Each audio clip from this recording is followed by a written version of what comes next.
Night in the lowland Amazon is a study in pressure, humidity pressing against skin, oxygen thick as breath, the jungle itself straining under the weight of its own life.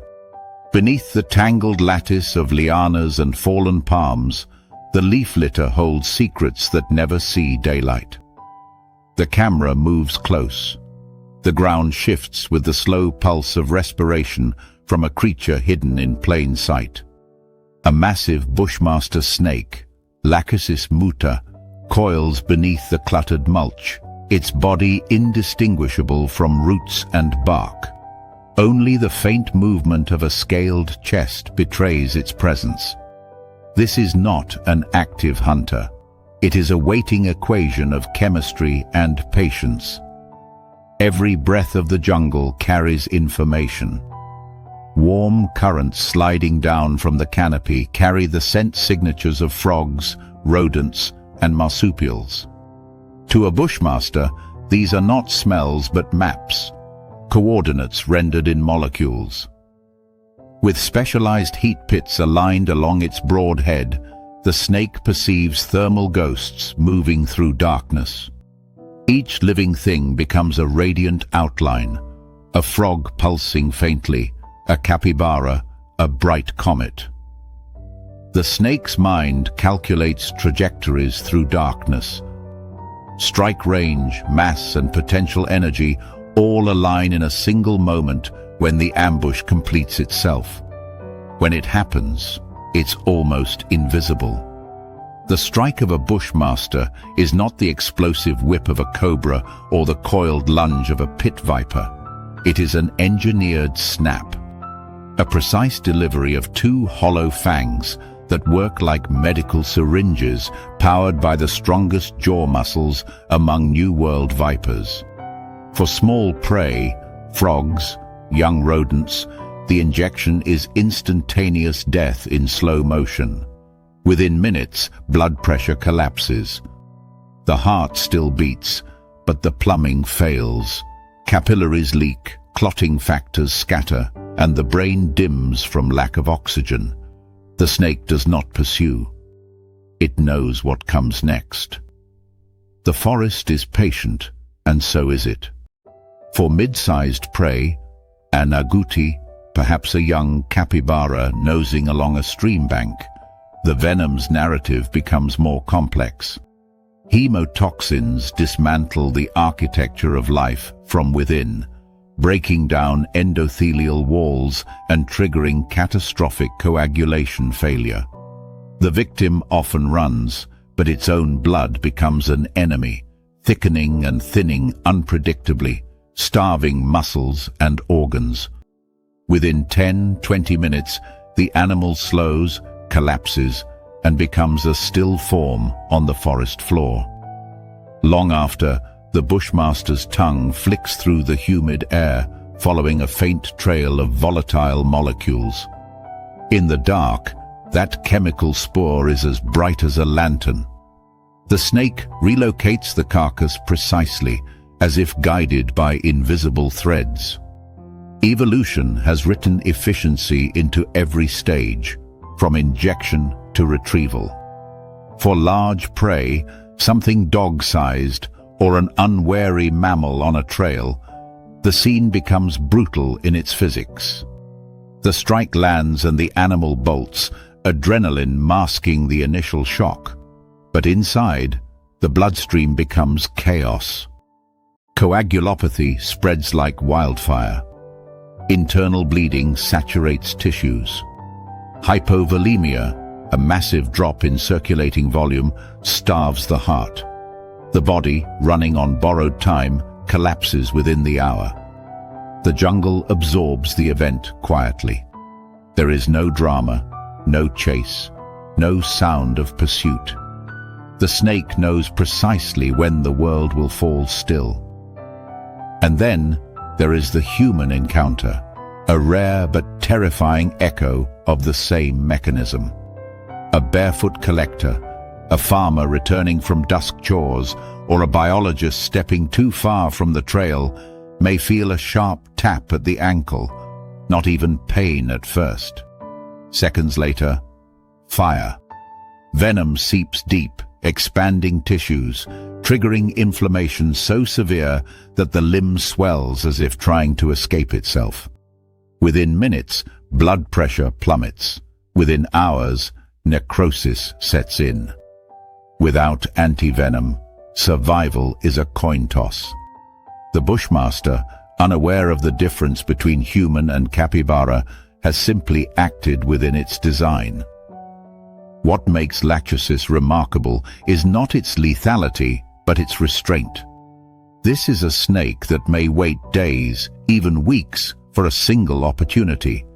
Yet its venom reserves remain potent, its metabolism slow enough to stretch a single meal into months. Hemotoxins are energy-intensive molecules, complex proteins designed to rupture cells, degrade tissue scaffolding, and sabotage clotting cascades. But the snake's strategy is built on conservation. Strike once, inject precisely, withdraw. Every movement serves the purpose of energy efficiency in a world where even predators must economize. From an ecological lens, the Bushmaster plays a quiet but critical role in controlling small mammal populations. By removing the fast-breeding rodents that strip seeds and disturb the understory, it maintains the architecture of the forest. Too few Bushmasters and rodent booms can reshape entire ecosystems. The predator's venom, horrifying in isolation, becomes part of a greater equilibrium, chemistry balancing ecology.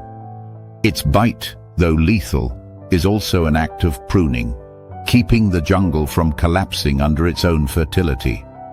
Yet evolution hasn't just refined its chemistry, it has engineered the delivery system with extraordinary precision. The Bushmaster's fangs are hinged and retractable, up to 4 centimeters long, rotating forward in perfect timing when the jaws open. Venom glands extend behind the eyes, sheathed in muscle that contracts like a pump. When it strikes, pressure surges, driving the venom through ducts and into the hollow fangs, where it exits at microscopic slits. The entire process, from strike to withdrawal, takes less than a second, faster than a human eye can blink. This speed, combined with the snake's camouflage, makes it one of the most efficient ambush predators on Earth. Thermoregulation, too, plays a role in its nocturnal economy. Unlike many reptiles, Lachesis maintains an unusual degree of activity in cooler night temperatures. It positions itself along thermally stable microhabitats, near roots, decaying logs, or shallow burrows, where the ground's residual heat allows optimal muscle function. The combination of sensory precision and thermal discipline means that the Bushmaster's energy expenditure per kill is among the lowest recorded in any large terrestrial predator. And then there's its sensory mastery. The pit organs that define vipers are more than temperature sensors. They are evolutionary masterpieces of infrared detection. Tiny membranes inside the pits register minute heat differences, less than 0.0003 degrees Celsius, allowing the snake to see the body heat of a passing animal even in total darkness. When combined with chemical trails gathered by its forked tongue and processed by the Jacobson's organ, the Bushmaster essentially navigates a 3-dimensional map of heat and scent, a world where every heartbeat, every exhale becomes a signal. From a distance, the Bushmaster's lifestyle appears solitary, even static. But in ecological terms, it is a node in a dense web of relationships. Its preferred hunting sites, forest trails, creek crossings, fallen log passages, are not random. They are the arteries of movement through the jungle used by countless species. Over generations, the snake's evolutionary patience has calibrated itself to these paths, turning geography into strategy.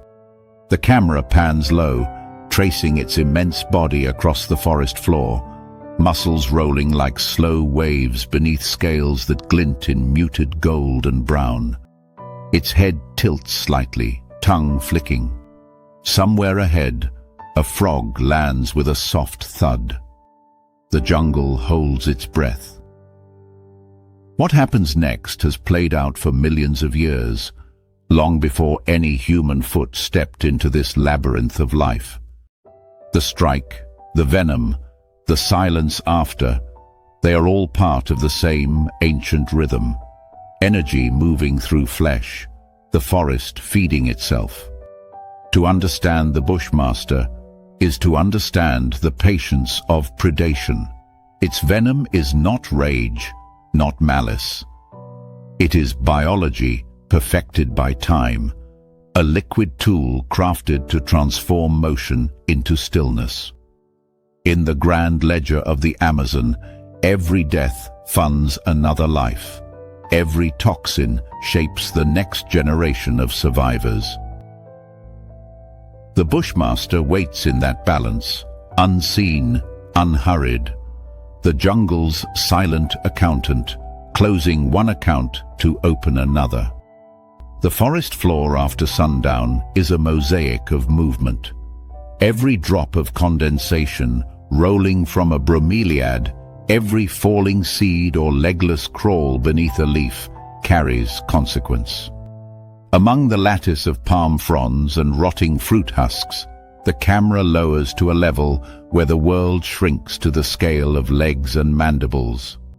Here, at ankle height, lies a theater of electrical impulses and chemical negotiations, and at its center moves the Brazilian wandering spider, Phonutria nigriventa, the most restless hunter of the Amazon night. There is no web to betray its presence. It trusts only in mobility, walking the periphery of light, each leg tasting the air with ultra-sensitive hairs that register not sound but vibration pressure, the tremor signature of living things. The spider is almost the size of a human hand, a muscular frame covered in velvety brown setae that gather dew like tiny mirrors. It moves as if connected to the pulse of the forest itself, stopping every few seconds to listen through the soil. When it halts, the silence deepens. When it moves, the leaves shiver. This species belongs to a rare category of predators, the active foragers. Unlike trapdoor spiders or orb weavers that let prey come to them, Phonutria is a search algorithm written in nerve tissue. Each night it roams up to a kilometer through palm litter, tree roots, and even human clearings. Its name, Wandering, is not poetic flourish, but a biological truth. The spider hunts by contact and calculation, translating air vibrations and chemical cues into a mental map of opportunity. When the hunt begins, the scale of its weapons becomes clear. The chelicerae, paired fangs driven by hydraulic pressure, are designed not to slice, but to pierce and inject. Venom delivery is measured and precise, a metered pulse of one of the most complex neurochemical cocktails known in the animal kingdom. The active components, mainly the PHTX family of peptides, lock open ion channels on nerve membranes, forcing sodium and calcium to flood unchecked into the cells. Muscles seize, nerves misfire. Within seconds, control collapses. The prey spasms once, twice, then stiffens, a living circuit shorted out from within. For small prey, insects, tree frogs, juvenile lizards, this is instantaneous. The spider's fangs pin them briefly before chemical automation takes over. It doesn't waste time or energy with restraint. The venom does the immobilizing, converting motion into silence. Within moments, the spider feeds, its digestive enzymes liquefying tissues, reducing organs to nutrient broth drawn up through a straw-like mouth. The efficiency borders on cruel mathematics. Minimal effort, maximal yield, no risk of counterattack. Mid-sized prey, like small rodents or larger frogs, require a different tactic. The spider lands one bite, then steps back, letting its venom work before moving in again. Multiple punctures accelerate the collapse, and soon the target's breathing becomes shallow, its muscles locked in tetany. The spider approaches cautiously, sensing through its legs the quiver of fading nerve signals. Even here, its aggression is controlled.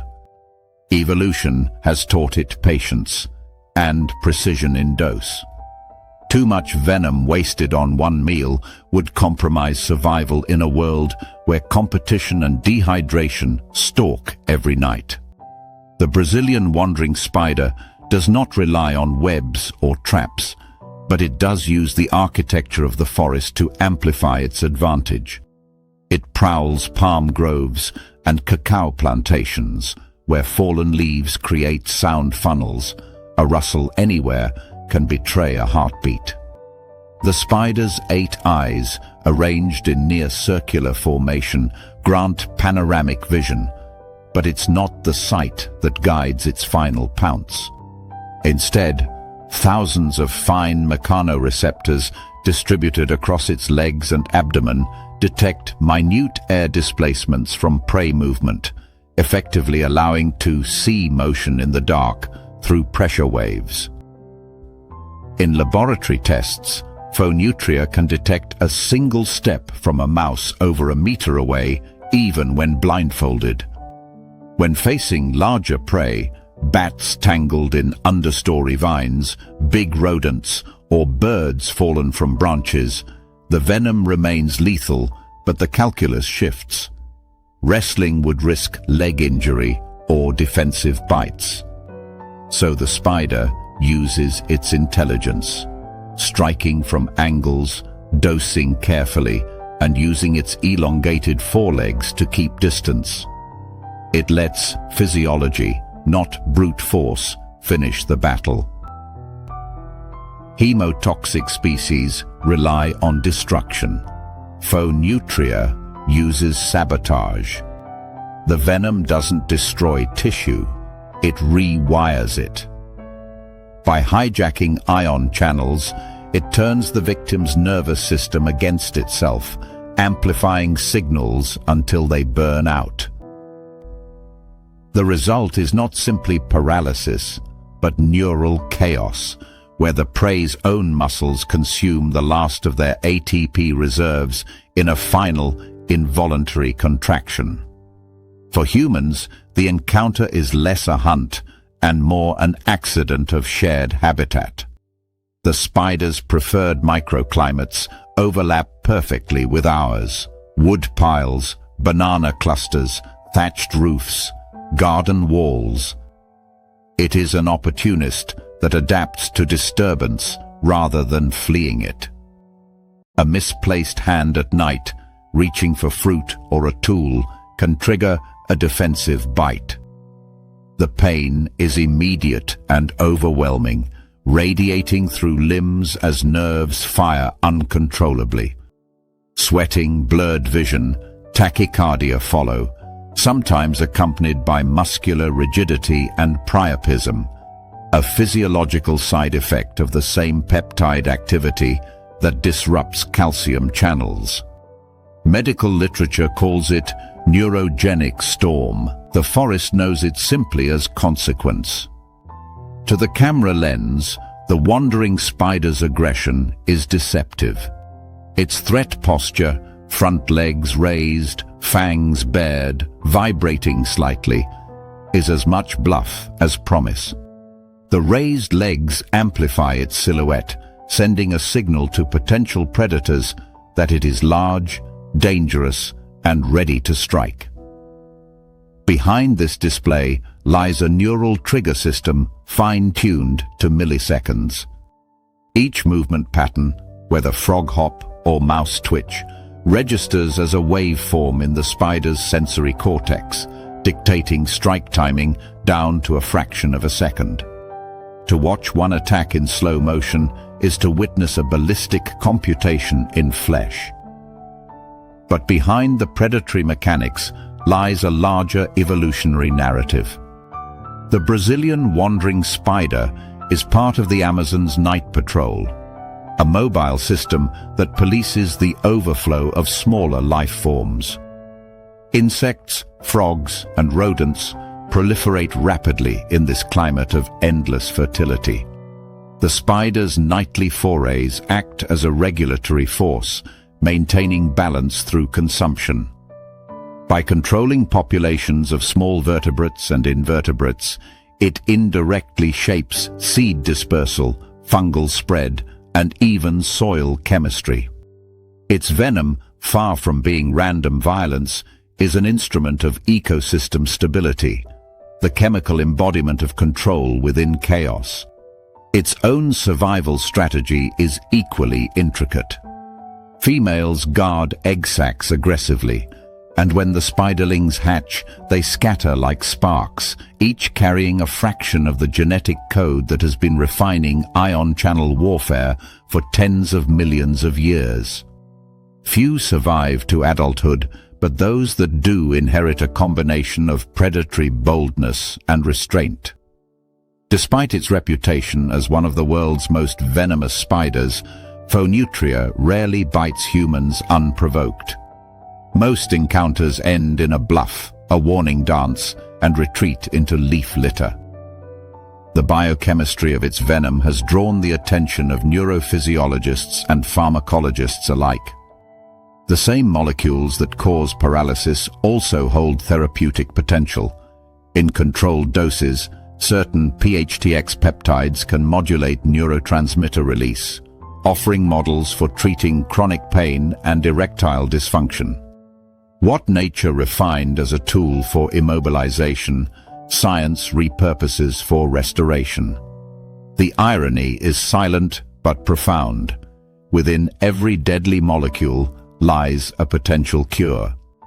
From a sensory perspective, Phonutria operates in a world of vibration and charge. Its cuticular surfaces are laced with electroreceptors that detect the faint static fields generated by moving prey. Each step of an insect produces a measurable electric signature conducted through moist tropical air. To the spider, this is a language, an electrical whispering of existence. Every pulse of its venom is therefore not random but symphonic, an extension of the same physics that governs nerve conduction across all animal life.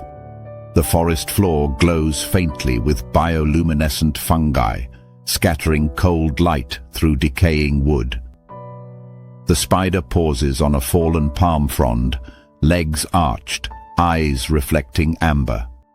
Somewhere nearby, a frog chirps. One pulse, two, then silence. The camera tightens. A quick movement, imperceptible at full speed, becomes visible in slow motion. A forward lunge, fangs connecting, the frog's throat swelling once before going still. The scene is clinical, yet within that moment resides the entire concept of efficiency, energy transference from one system to another. In the language of ecology, this is not cruelty, but equilibrium. The spider's venom converts biological electricity, the spark of life, into stillness, feeding the chemistry that sustains it. Through this transformation, it joins the vast circulatory system of the forest, where everything eats and is eaten, every molecule eventually reclaimed. The Brazilian wandering spider's story is not simply that of a deadly arachnid. It is an exploration of precision, how evolution can sculpt violence into elegance, how neurotoxins can teach us about our own nervous systems, and how the forest's most feared creatures are also its most disciplined engineers.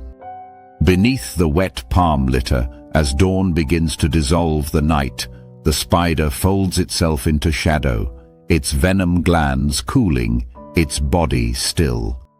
By daybreak, only footprints remain, faint depressions in the soil, like the punctuation marks of a sentence the jungle writes anew each night.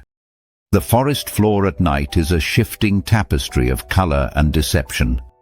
Moonlight rarely penetrates the canopy, but where it does, it glances off fallen leaves, catching the faintest glimpse of movement, a flicker of red and black sliding through detritus. To the untrained eye, it's just another worm of the jungle, perhaps a harmless colubrid winding its way toward a puddle. But the camera follows closer. The bands sharpen into perfect precision, crimson, yellow, black, a living caution sign winding through the mulch. The coral snake, a creature as beautiful as it is understated, moves without urgency, a silent metronome ticking through the night. Unlike the bushmaster's thunderbolt ambush or the wandering spider's aggressive patrols, this predator hunts through stealth and chemistry. It does not crush and it does not chase. It immobilizes by silencing. Every muscle twitch in the forest depends on communication. Nerve signals pulsing from brain to muscle, neurotransmitters crossing the gap at the synapse. The coral snake's venom ends that conversation. Under magnification, the mechanism is surgical. The snake's venom, a lattice of postsynaptic neurotoxins known as alpha neurotoxins, targets the nicotinic acetylcholine receptor, the lock that nerve cells use to open the muscle's gate. Once the venom binds, the receptor freezes. Electrical messages reach the end of the line but never cross. Muscles, deprived of command, go quiet. The result is not pain or chaos, but silence. A gradual, inevitable stillness spreading through the prey's body like nightfall. For small prey, slender lizards, frogs, even other snakes, this silence comes within seconds.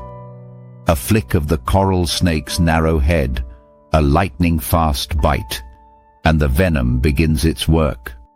The prey stiffens briefly, then collapses into complete flaccidity. No convulsions, no struggle. The coral snake's feeding method is almost paradoxically gentle. The victim remains alive, its heart still beating, but its body no longer its own. Slowly, with rhythmic precision, the coral snake begins to swallow, its unhinged jaws gliding over the inert form as muscles work in undulating waves. In the stillness of the forest floor, it looks less like a kill and more like an absorption, energy passing quietly between forms. For mid-sized prey, small rodents or ground foraging birds, the progression takes minutes. Weakness radiates outward from the bite site as the neurotoxins travel through the bloodstream, blocking synapses in successive waves. A bird flaps once, twice, then folds its wings. A rodent stumbles, hind legs splaying uncontrollably before it tips onto its side. The coral snake maintains distance, tongue flicking methodically to track the scent of its own chemistry at work. It knows, by evolutionary experience if not awareness, that escape is only a brief illusion. Against larger prey, an opossum or an unusually big rodent, the venom's progress slows. Dosing becomes strategy. The snake must balance volume and risk. Inject too little and the prey may fight. Too much and precious venom stores deplete. It strikes, releases, waits. The paralysis blooms slowly but inevitably, creeping up the spinal cord until respiratory muscles falter. The coral snake never engages in long grappling. It doesn't need to. Time and chemistry do the heavy lifting. From a physiological perspective, this method is nearly the opposite of hemotoxic snakes, like vipers. The coral snake's weaponry doesn't destroy tissue or rupture vessels, it simply disconnects the control cables. While other predators break their victims, the coral snake unplugs them. Evolution has refined this system for a predator that relies on precision rather than force. Its small head and delicate fangs are poorly suited for large mechanical battles, so it outsources power to molecules. The coral snake's behavior mirrors its chemistry, calculated, restrained, and quietly confident. It spends most of its life hidden under leaves, logs, or in burrows left by other animals. At night, it emerges, not in search of random prey, but following trails that lead to the smaller reptiles and amphibians that dominate the understory food chain. Its tongue flicks in constant rhythm, sampling air molecules that carry information invisible to human senses. Each flick is an act of decoding, an olfactory scan that tells the snake who passed here, when, and in what condition. The camera catches a subtle movement ahead. A frog, bright green against the dull brown leaf litter, shifts nervously near a puddle. The coral snake halts, its tongue tasting the microcurrents. Then, from its tail, a different signal. The last few millimeters of its body rise and curl, twitching faintly like a worm. This is caudal luring, a strategy shared with other elapids, but perfected here in silence. The tail's movement draws the frog's attention, an illusion of easy prey. It hops forward once, and the strike lands. Barely perceptible, just a whisper of motion. The frog freezes mid-step, eyes widening as muscles surrender. Within minutes, the scene is over. To witness this hunt is to see a master of economy. The coral snake uses no energy it cannot replace. It does not intimidate with sound or posture. Its defense lies in its color. Those warning bands, red, yellow, black, are the universal flag of toxicity in the jungle. Birds learn early to avoid it.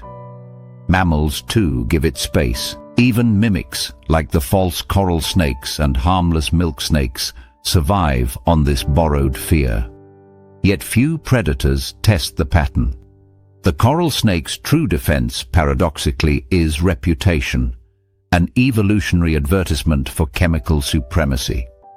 For humans, encounters are rare but dangerous. The coral snake's fangs are small, requiring a deliberate bite, often when stepped on or handled carelessly. The initial sensation is mild, a pinprick, maybe a tingling warmth. Hours may pass before the true effects begin. Eyelids droop, speech slurs, breathing becomes shallow. Victims sometimes underestimate the danger, mistaking mild symptoms for safety.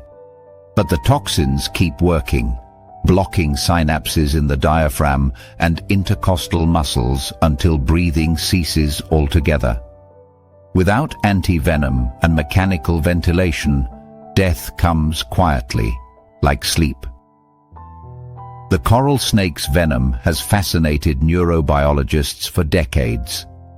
Its peptides offer a window into the machinery of the nervous system, tools that can isolate and study individual receptor pathways.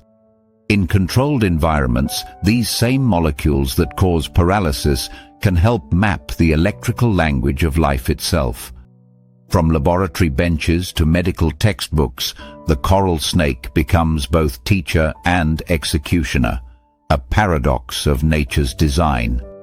But beneath the science lies an ecological elegance. The coral snake's role is not merely as predator, but as regulator. By preying on small snakes, lizards and frogs, it prevents population surges that could unbalance insect control or seed dispersal chains. Each night's kill ripples outward in ecological consequence, maintaining the forest's equilibrium at microscopic scales. In the vast arithmetic of the Amazon, even venom is a tool of harmony.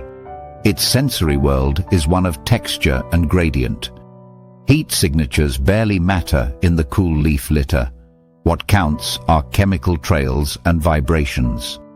Through infrared footage, we see how the coral snake moves not linearly, but sinuously, scanning, its head dipping, its tongue flicking in arcs, mapping invisible highways of scent. Each curve of movement is a question asked to the air, every pause an answer received. Unlike the bushmaster's monumental patience or the wandering spider's restless search, the coral snake's rhythm is meditative. It hunts, feeds and vanishes without altering the forest's rhythm. In daylight, it is gone, buried in humus, its skin glistening faintly beneath a layer of dew. Only the pattern betrays its presence, a ribbon of warning sleeping beneath the roots. What sets this predator apart is subtlety. It does not need to terrify to survive. Its power lies in invisibility and in the quiet certainty of chemistry. Even its danger to humans stems not from aggression, but from misinterpretation, a child's curiosity, a farmer's misplaced hand. It is, at heart, a recluse whose evolutionary story has been shaped by avoidance as much as attack. The camera pans out, showing a stretch of forest floor bathed in silver moonlight. Ants march in scattered lines, frogs call in distance, the air hums with unseen wings. Somewhere in that chaos, the coral snake moves unseen, a silent cipher beneath the noise. Its banded body flows like a coded message written in color: touch not, follow not, underestimate not. In a world defined by struggle and noise, the coral snake is proof that dominance can exist in stillness, that control does not require volume, only precision. Its venom doesn't scream. It whispers through the synapses, reminding every creature it touches that power can be quiet. In the circuitry of the jungle, this serpent is the final voltage drop, the silent breaker switch in the great electrical storm of life.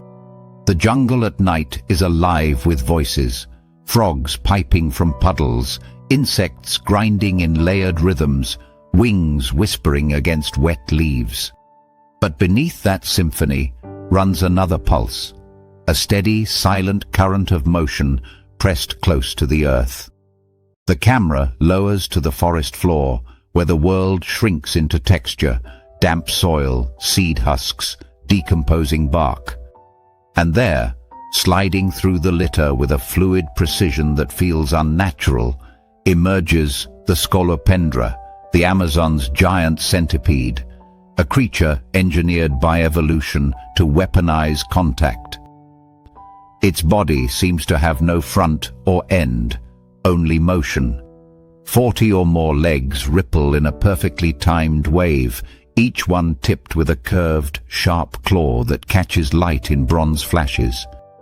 It moves like a single thought, not walking but flowing, bending seamlessly over roots and stones. To see it is to feel an ancient unease. This body plan predates the dinosaurs. Here is one of the oldest blueprints of predation still in operation, a design that has not needed revision for nearly 500 million years. The scolopendra's anatomy is a study in distributed power. Every segment of its elongated body carries its own pair of legs, its own musculature, its own control circuits of nerve tissue. It is less a single organism than a synchronized army marching under one will. At the head, tucked beneath a shield of hardened chitin, lie the the forcipules. Modified front legs evolved into curved venom claws. They fold inward like scalpels and inject a biochemical mix potent enough to shut down the physiology of almost anything its size. The venom is not specialized, it is universal disruption.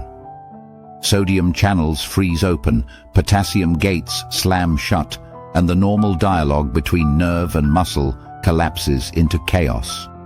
The victim's body stiffens, then fails, a short circuit written in flesh. For small prey, insects, juvenile frogs, the occasional scorpion, death comes swiftly.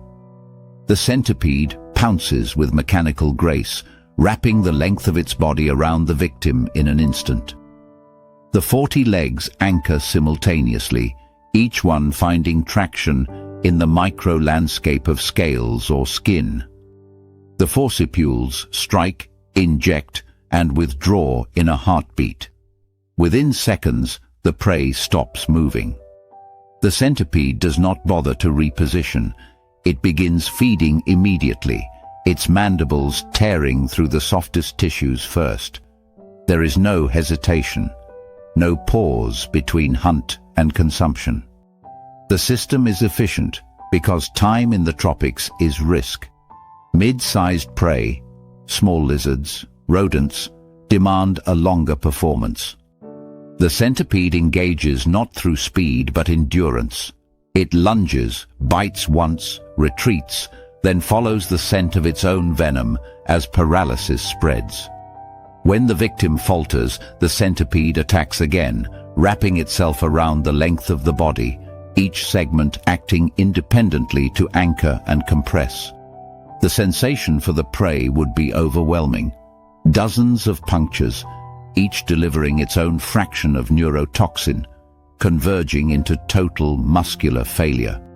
Within minutes, the rodent's breathing stutters and stops. What remains is a limp form held in a living noose of legs.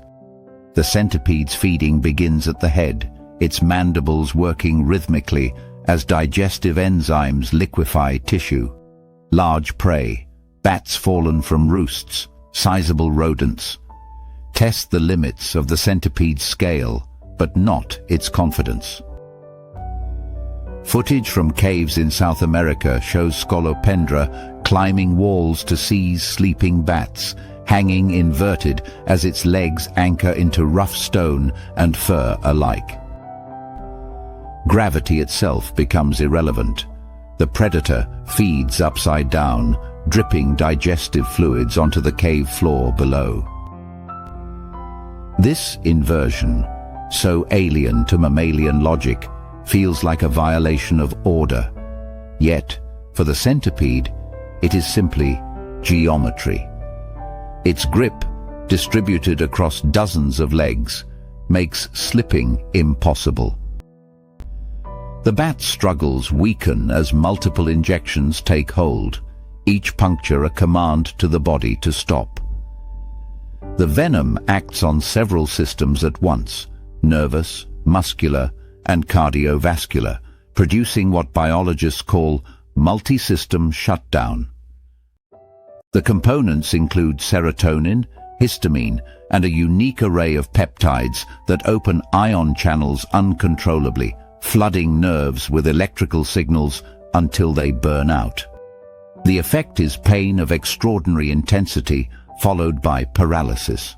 In human victims, the bite is not usually fatal, but the pain can radiate for hours, accompanied by swelling, nausea, and muscle spasms. It is a scaled-down version of what smaller animals experience fatally, a glimpse into chemistry designed for control, not terror. What makes Scolopendra remarkable is not just its venom, but its mechanical mastery. Each leg moves with split-second coordination, allowing it to twist, climb, and strike in any direction. Unlike most arthropods, it can reverse instantly. The body folds back on itself like a whip, attacking from both ends if threatened.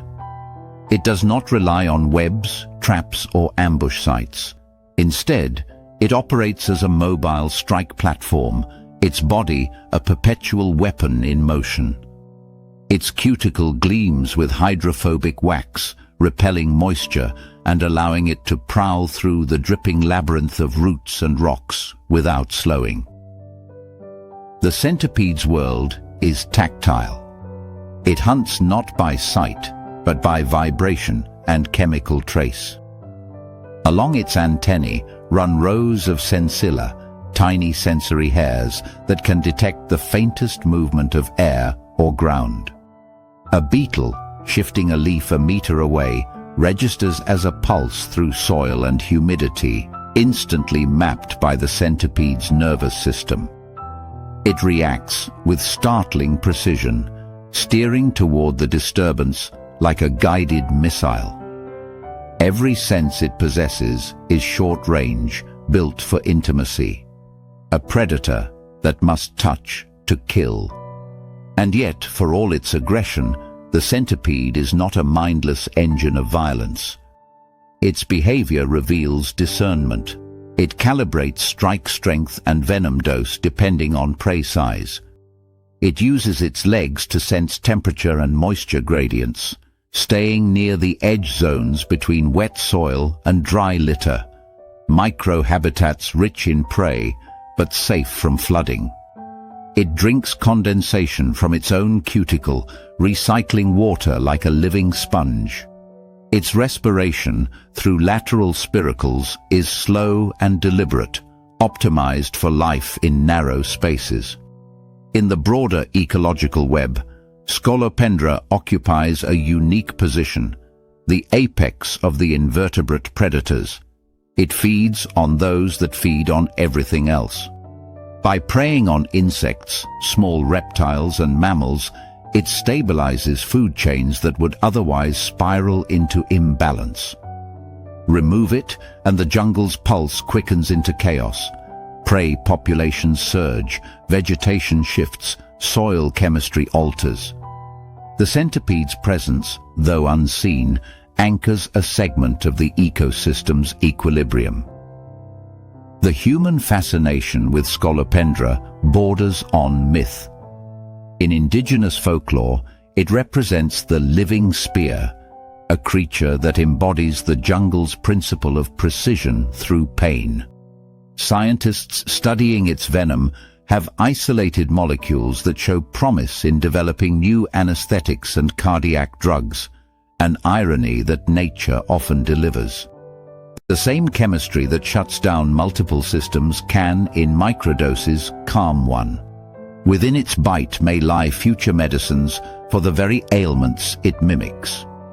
As dawn begins to seep through the canopy, the centipede retreats. It slides beneath bark or into crevices, its armor blending seamlessly with the earth.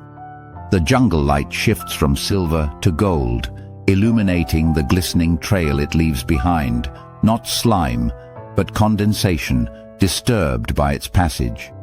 The camera lingers on the gap it vanished into. A chorus of insects resumes, unaware that the ground they stand on is ruled by something older than the trees themselves.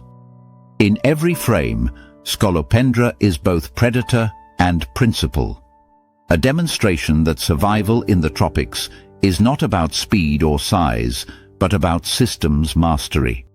Where others rely on strength, it uses coordination. Where others specialize, it generalizes with ruthless efficiency. Its venom does not just stop hearts. It stops the conversation between entire organ systems, reminding us that life, at its most fragile, is a dialogue of signals. The centipede's genius lies in knowing exactly how to end that dialogue. It is easy to fear such a creature, harder to appreciate its perfection. Beneath the veneer of horror lies an engineer of equilibrium, an organism that has found the precise ratio between aggression and control. Its multi-system shutdown is not vengeance, but design, the jungle's code written in chitin and chemistry. By the time the forest wakes, the centipede's hunt has already been erased. But its effect remains, woven invisibly into the balance of species, the regulation of populations, the quiet arithmetic of the Amazon night. To understand Scolopendra is to understand the logic of the ecosystem itself, that life's continuity depends, paradoxically, on the precision of those built to end it. The Amazon night is a symphony of nerves. Beneath the rustle of leaves and the hum of unseen wings lies a deeper rhythm, the tremor of life moving through soil, roots, and silk. The camera drops low, sliding across a forest floor quilted in decomposing leaves and fungal threads. From this intimate height, every vibration becomes visible. The pulse of a beetle tunneling under bark, the faint footfall of a frog landing from a low branch. And somewhere among these threads of motion waits a shadow that feels more like architecture than flesh. The tarantula, unmoving but alert, a mass of hair and stillness woven into the jungle's circuitry. The Amazonian tarantula does not chase, it listens. The world around its burrow mouth is mapped not through sight, but through sound carried in touch, seismic whispers that reach its 8 legs and translate into 3-dimensional coordinates of movement. Each leg is fitted with thousands of slit sensilla, microscopic stress sensors that read the forest floor like a living radar. A cricket lands nearby. A frog shifts its weight on a leaf. Within milliseconds, the tarantula knows distance, direction, and size. It can even infer intention, the difference between a grazing insect and one about to flee. This is a predator evolved for patience and precision. It does not spin the elegant geometric webs of its distant cousins. Its silk serves a different purpose. Radiating outward from its burrow are anchor threads, taut as tripwires. They are connected to the spider's front legs, forming a direct nervous link between the outer world and the predator's central body. Every tremor in the network is analyzed in real time. A single misplaced step on that silk, and the trap springs. The strike is not a leap, but an explosion. One moment, the entrance is an empty hole, the next it's filled with motion, the spider emerging in a blur of leg and fang. Its chelicerae, thick as thorns, drive downward in twin arcs. Venom floods into the victim's tissues, a blend of neurotoxins and proteolytic enzymes designed to stop movement and start digestion simultaneously.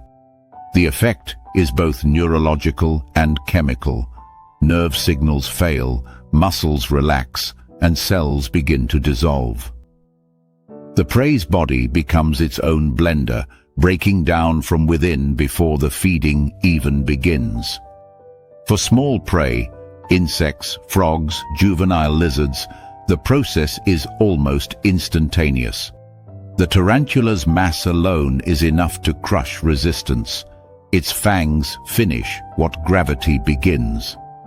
Within seconds, the victim's struggles fade. The spider then delivers a secondary injection of digestive fluid, softening the internal organs into a nutrient soup. What follows is the quiet efficiency of external digestion, the tarantula drinking the liquefied interior while the exoskeleton or skin remains as an empty shell. To human eyes, it is gruesome. To the ecosystem, it is recycling in its purest form. With mid-sized prey, small rodents, lizards, the engagement becomes a test of timing and muscle control. The first strike disables coordination, but it may take several rebites to deliver a full dose of venom. The spider presses its body low, wrapping the victim in a cage of legs while its fangs puncture again and again, each strike injecting a carefully metered amount of toxins. Within minutes, the prey's nervous system collapses. The tarantula senses the exact moment life yields, its pressure eases, and feeding begins. No struggle is wasted, no energy squandered. Larger animals, rats, frogs the size of a hand, even the occasional bird, require more calculation. The tarantula becomes an engineer of ambush angles. It positions itself at the burrow lip, using the tunnel as both shield and leverage. The attack unfolds as a combination of patience and geometry. The spider lures the animal close, launches upward, delivers its bite, and retreats instantly to avoid claws or teeth. The venom works quickly but silently. Within minutes, the victim's breathing slows, muscles lose tone, and gravity does the rest. The predator returns only when stillness confirms success. The venom itself is a masterpiece of biochemical economy. It contains a complex mixture of compounds, neurotoxins that block calcium and potassium channels, halting nerve transmission, and enzymes that dismantle tissues from the inside out. Among them are hyaluronidases that help the venom spread through connective tissue and proteases that begin the liquefaction process even before the spider starts to feed. Each molecule serves a role in what might best be described as molecular cooking, paralyzing the prey while pre-digesting it, saving the spider metabolic energy. For humans, a bite from an Amazonian tarantula is rarely dangerous, though undeniably painful. The fangs can pierce deeply, and localized swelling and muscle cramps are common. But it is the spider's secondary defense, urticating hairs, that inflict the greatest discomfort. When threatened, the tarantula brushes its hind legs against its abdomen, releasing a cloud of microscopic barbed hairs that drift through the air like dust motes. If they contact skin or eyes, they embed and inflame, triggering intense itching, burning, and, in extreme cases, temporary blindness. These hairs serve as a biological perimeter fence, a warning to larger animals that the spider is not to be trifled with. The tarantula's world is one of cycles: hunt, feed, molt, mate, and retreat. During molting, which occurs several times a year, the spider seals itself underground, shedding not only its exoskeleton, but the linings of its digestive tract, airways, and even fangs. It emerges reborn, vulnerable for a brief window before the new armor hardens. During this time, its burrow becomes a fortress, guarded by silk triplines tuned to the frequency of intrusion. Few animals dare to test them. Ecologically, tarantulas are keystone micro-predators. They regulate populations of ground-dwelling insects, amphibians, and small reptiles, indirectly influencing the decomposition rate of organic matter by controlling detritivore abundance. Their abandoned burrows become micro-habitats for other species, frogs, beetles, even small snakes, turning each tarantula home into an apartment complex for the forest floor. In this sense, the spider's presence extends beyond predation. It engineers habitat through its very lifestyle. But the tarantula's story also speaks to evolution's duality of terror and tenderness. Despite their fearsome appearance, many species exhibit surprisingly cautious behavior. They rarely bite unless cornered, relying instead on threat displays, raised forelegs, exposed fangs, and the rhythmic flexing of the abdomen to deter aggression. It's a choreography of warning, a silent dialogue between predator and potential threat. The raised stance amplifies their silhouette, mimicking size. The display works because the jungle is a theater of perception where illusion often triumphs over force. In infrared footage, a tarantula's ambush plays out like a slow storm. The faint glow of its heat signature pulses within the burrow. Outside, a mouse sniffs the edge, testing air currents. Then, contact. The tripline trembles, the spider erupts, and the entire sequence unfolds in less than a second. Fang meets flesh. The mouse jerks, then goes limp. Seconds later, the tarantula drags it backward into darkness. The jungle hum resumes, as if nothing happened. Yet, within that silence, the forest has recalibrated. One life ends, another is sustained. From a biochemical lens, the tarantula's method is less a kill than a transformation. It converts living tissue into liquid sustenance using nothing but protein and time. Its venom is a dialogue between enzyme and nerve, a precise negotiation that says, stop, dissolve, feed. The result is energy transference in its purest form, direct, efficient, and unbroken. Every drop of venom is a tool of conversion, every bite an act of balance in the endless exchange of the forest. The tarantula embodies the Amazon's logic. Nothing wasted, nothing static. It moves at the speed of decay and regeneration, bridging the line between hunter and recycler. Its silk triplines are not traps, but instruments. Its venom not cruelty, but chemistry. Even its molted shells return to the soil as nutrients. As dawn creeps through the canopy, dew beads on its legs. The spider retreats into the safety of its burrow, sealing the entrance with silk. The forest warms, and the night stories are buried beneath the next layer of leaf litter. To most creatures, the tarantula's existence will remain unseen, its presence felt only through absence, the vanishing of a cricket's call, the silence after a frog's leap. But to those who understand the hidden circuits of the jungle, this spider represents something larger, the elegance of endings that feed beginnings. In the grand arithmetic of the rainforest, the tarantula is not a monster but a principle, the principle that life persists by dissolving life, that stillness can be as deadly as speed, and that even venom, in the right context, is not destruction but balance.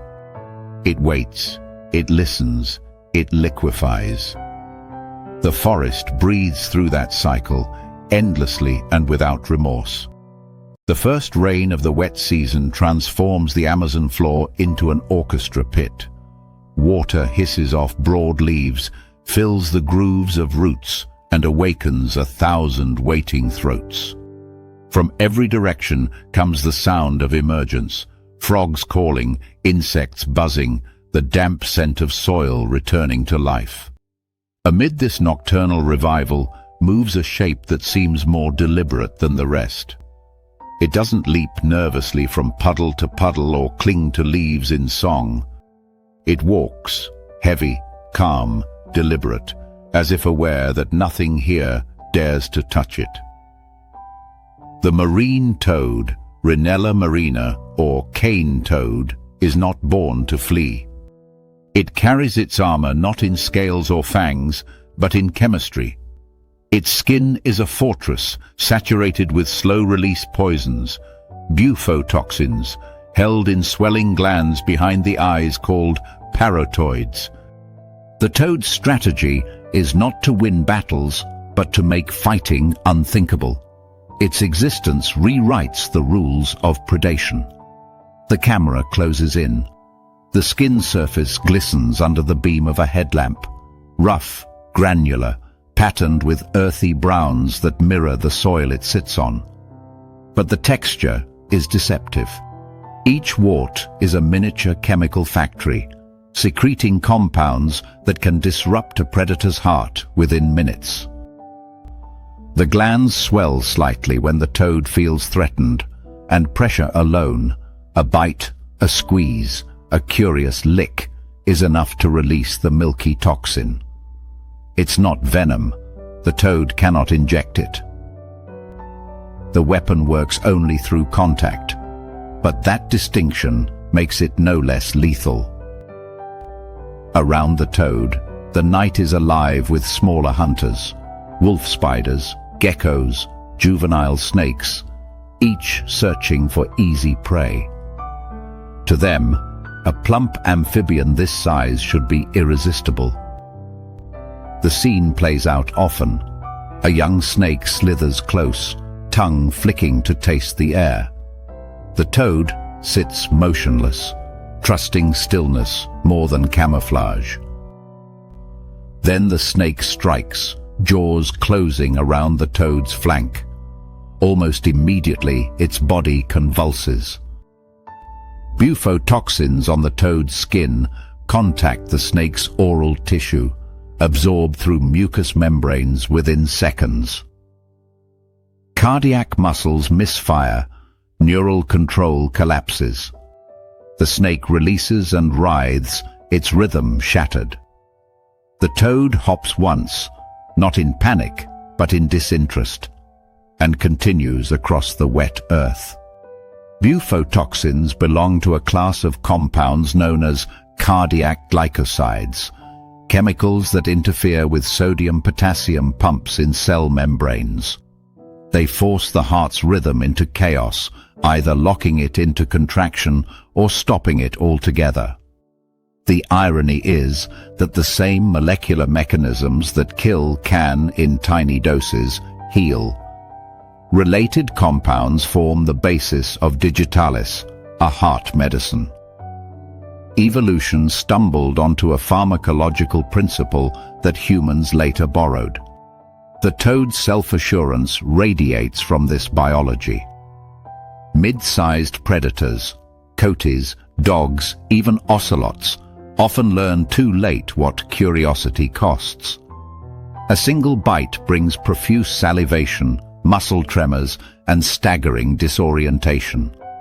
The body's natural electrical rhythm turns against itself, sending waves of arrhythmia through the heart. Those who survive the first hour rarely make the same mistake twice. In suburban edges and forest clearings, even domestic dogs fall victim, drawn by movement and scent, undone by contact. It's a natural lesson written in suffering. The toad's passive defense demands no aggression, only patience. The jungle learns. Large predators, caimans, jaguars, giant otters, all show signs of having studied the lesson. Most ignore the toad entirely, veering aside when they spot its silhouette. But the naive or desperate sometimes test fate. A juvenile caiman snaps once, then recoils, jaws opening wide, froth pouring from its mouth. It staggers to the water's edge, submerging its head in an instinctive attempt to rinse away the burning. The toad remains on shore, unbothered, its skin glinting under moonlight like a wet stone. Its weapon requires no motion, no chase. It wins by being touched. From an ecological perspective, the toad's toxins create an unusual inversion of power. In a forest ruled by predation, where everything eats something smaller, the marine toad reverses the flow. It's a consumer of insects, small frogs and carrion, yet almost nothing consumes it. This immunity grants it a strange freedom. It forages boldly, often venturing into open clearings or human settlements. It follows light sources, street lamps, porch bulbs, campfires that attract insects in clouds. The toad waits at the perimeter, gulping down winged prey as they spiral downward. Each meal fuels the machinery of its skin glands, which synthesize more toxin from dietary precursors, creating a self-sustaining loop of chemical defense and appetite. The line between predator and poison is rarely so literal. When a jaguar learns to avoid marine toads, that decision reshapes its nightly map, steering it toward other hunting grounds, influencing where pressure on certain prey species increases or decreases. Through avoidance, the toad shapes behavior far beyond its own size or rank in the food web. It's a small creature whose chemistry rearranges entire ecosystems of fear. But its defense is not foolproof. A handful of specialists have cracked the code. The Amazon's cat-eyed snakes, Leptodeira species, can consume toad eggs and even small juveniles without harm, their physiology resistant to bufotoxins. Ant colonies, too, attack in numbers that overcome the chemical deterrent by dilution, dismantling the toad's eggs and tadpoles in seconds. Evolution, as always, refuses perfection. It builds loopholes into every defense. For humans, the danger is indirect but real. The white secretion can irritate skin on contact and cause intense burning if it reaches the eyes. Accidentally touching the mucous membrane, eyes, nose or mouth, after handling the toad can result in severe inflammation and, in extreme cases, cardiac irregularities. Indigenous knowledge systems long recognized its potency. In some regions, diluted secretions were once used in hunting poisons. In others, they found ritual roles in medicine and trance induction. Modern science has since separated myth from mechanism, but the lesson remains clear. This animal's chemistry commands respect. Viewed through a camera lens, the marine toad can appear almost comic, waddling, ungainly, bulbous. Yet its lethargy masks a mastery of passive power. Every movement it makes is deliberate, every exposure calculated. Its bright, golden eyes watch the world not with anxiety, but with composure. A slow blink, a faint inflation of the body, and the message is clear enough to any predator capable of learning. This meal will cost you your heartbeat. As the night deepens, the forest lights up in reverse, not by sun, but by reflection. Drops of rain gather on leaves, mirrors for the glow of stars filtered through canopy gaps. The toad continues its march through this glittering terrain, drawn toward a roadside puddle where moths spin madly in artificial light. It stops, inhales through wide nostrils, and waits. Its tongue, a muscular ribbon of adhesive precision, lashes out faster than the eye can track. Another insect disappears. Chemistry fuels appetite. Appetite fuels chemistry. The cycle continues, indifferent and perfect. At dawn, when the air thins and mist gathers low, the toad finds refuge under a log. The glands along its back relax, their glossy tension fading to matte. Its breathing slows, moisture condensing on its skin in beads that refract the morning's first color. Around it, the jungle resumes its other games of chase and escape, the quick dramas of teeth and wings and speed. The toad participates in none of them. Its security lies in the slow burn of molecules, in the certainty that any predator foolish enough to test its patience will find pain instead of nourishment. To call the marine toad venomous would be inaccurate. Its weapon is not injected but broadcast, not delivered but absorbed. It kills through curiosity and ignorance, two traits the jungle punishes relentlessly. What it offers instead is a lesson in ecological wisdom, that survival can come not from attack or agility, but from chemical conversation with the world. In the calculus of the Amazon, this toad represents the quiet arithmetic of deterrence. It is proof that stillness, when properly armed, can shape an entire landscape.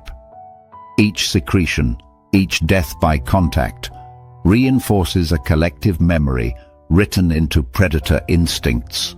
Touch nothing that glistens and breathes too calmly.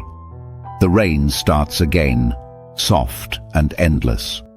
The camera lingers on the toad's motionless form, half submerged in a puddle that mirrors the canopy above. Ripples expand from its flanks as it exhales. Around it, life keeps moving, but not too close. In this ecosystem of constant hunger, the marine toad is the rare creature that earns its peace by the chemistry of its skin. Its story is not one of predation, but of persuasion. A silent negotiation between biology and fear, where the only rule is simple: do not bite what bites back through touch.